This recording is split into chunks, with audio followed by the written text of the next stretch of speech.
भोंदू अशोक खरातचा शस्त्र परवाना आता रद्द झालाय। जिल्हा प्रशासनाने शस्त्र परवाना रद्द करण्याची कारवाई केली आहे। शस्त्र पोलीस ठाण्यामध्ये जमा करण्याचे सुद्धा आदेश दिले।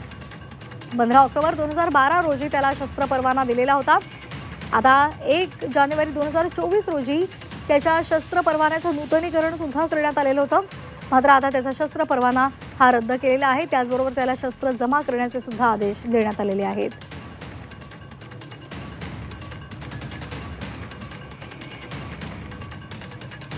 तर भोंदू अशोक खरात याच्यावर आतापर्यंत 8 गुन्हे दाखल झालेले आहेत आणि त्याचा शस्त्र परवाना सुद्धा रद्द केलेला आहे। प्रशासनाने शस्त्र परवाना रद्द करत त्याला पोलीस ठाण्यामध्ये शस्त्र जमा करण्याचे आदेश दिलेत। आणखी एक महत्त्वाची बातमी आहे। भोंदू अशोक खरात प्रकरणामध्ये खरातनं जप्त बंदुकीचा परवाना नाशिक जिल्हा प्रशासनानं दिल्याचं सुद्धा उघड झालंय। 15 ऑक्टोबर 2012 रोजी शस्त्र परवाना मंजूर झाला। 1 जानेवारी 2024 रोजी परवान्याचं नूतनीकरण झाल्याची सुद्धा नोंद आहे। या चौकशीमध्ये खरातच्या फार्म हाऊसवरून 21 कारतुसं जप्त करण्यात आली होती आणि त्यापैकी 5 कारतुसं वापरलेली होती।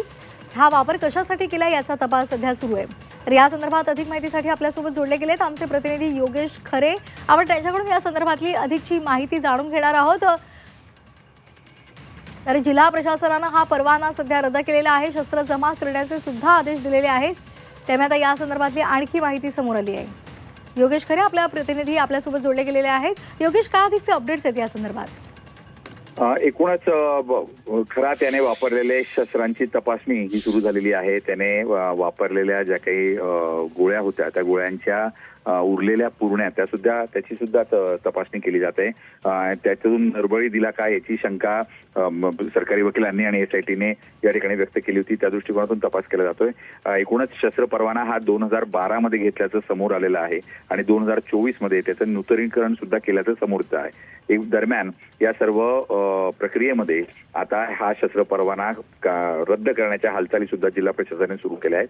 पोलीस आयुक्तांनी तशी शिफारस या ठिकाणी केलेली आहे आणि त्यामुळे येणाऱ्या काळामध्ये शस्त्र परवाना सुद्धा रद्द करण्यात येईल। धन्यवाद योगेश दिलेल्या सविस्तर माहितीसाठी।